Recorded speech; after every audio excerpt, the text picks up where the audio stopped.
크리스마스에 처음 만난 사람에게 왜? 사천에서 벌어진 충격살인 미스터리. 그날의 진실은? 안녕하십니까?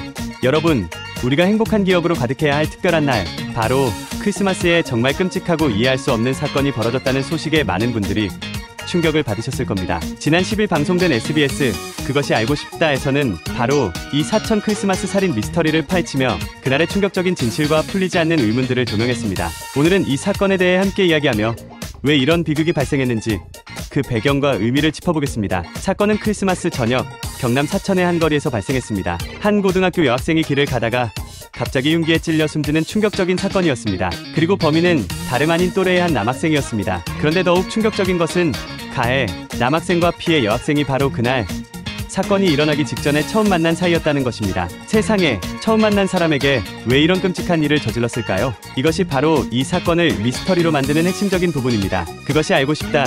제작진은 이 믿기 힘든 사건의 진실을 파헤치기 위해 깊이 파고들었습니다. 가해자와 피해자는 현실에서는 전혀 아는 사이가 아니었지만 온라인상으로는 약 4년 동안 서로 소통해왔다고 합니다. 오랫동안 가상의 공간에서 관계를 맺어왔지만 실제로 얼굴을 마주한 것은 사건 당일이 처음이었던 것입니다. 방송에서는 가해 남학생이 피해 여학생에게 보냈다는 마지막 메시지, 뒤돌아봐, 선물 줄게라는 섬뜩한 내용이 공개되기도 했습니다. 이 메시지를 받고 뒤돌아본 여학생에게 가해진 끔찍한 폭력. 이 짧은 문장 속에 대체 어떤 의도와 감정이 담겨 있었던 것일까요?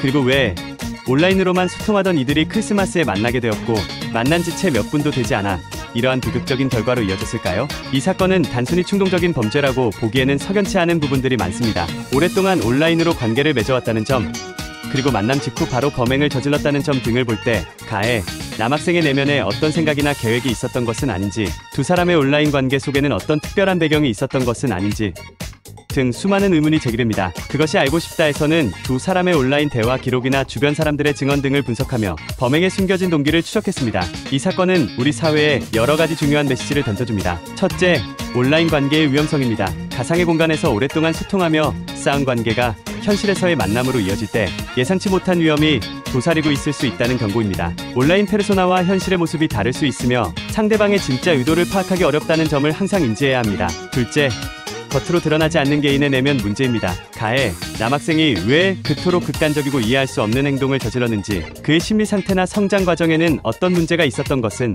아닌지 등에 대한 깊이 있는 성찰이 필요합니다. 사회적으로 고립되거나 정신적으로 어려움을 겪는 사람들에 대한 관심과 지원, 시스템이 얼마나 중요한지를 다시 한번 일깨워줍니다. 셋째, 우리 사회에 만연한 분노와 폭력성의 문제입니다. 왜 이렇게 극단적인 폭력 사건이 벌어지는 것인지, 생명에 대한 경시, 풍조나 충동적인 분노를 제어하지 못하는 사회적 분위기는 없는지 등 우리 사회 전반을 되돌아보게 합니다. 사천 크리스마스 살인 미스터리는 아직 풀리지 않은 의문들을 많이 남긴 채 우리에게 큰 충격과 숙제를 안겨주었습니다. 한 젊은 생명이 차가운 폭력에 희생되었다는 사실 자체가 너무나 가슴 아픕니다. 이러한 비극이 반복되지 않도록 우리는 온라인 관계에 대한 경각심을 가지고 주변 사람들의 마음 건강에 관심을 기울이며 생명의 소중함을 다시 한번 되새겨야 할 것입니다. 희생된 피해 학생의 명복을 빌며 이러한 충격적인 사건이 우리 사회에 남긴 의미를 되새기는 계기가 되었으면 합니다. 오늘 전해드린 사천 크리스마스 살인 미스터리에 대한 이야기 어떠셨나요? 이 사건에 대해 여러분은 어떻게 생각하시는지, 우리 사회에 필요한 변화는 무엇인지 댓글로 자유롭게 남겨주세요. 이 중요한 정보가 더 많은 사람들에게 알려져 경각심을 갖고 안전에 대해 함께 고민할 수 있도록 좋아요 버튼 잊지 마시고, 앞으로도 우리 사회의 다양한 문제들과 그 진실에 대해 함께 이야기 나누고 싶으시다면 채널 구독과 알림 설정 꼭 부탁드립니다. 감사합니다.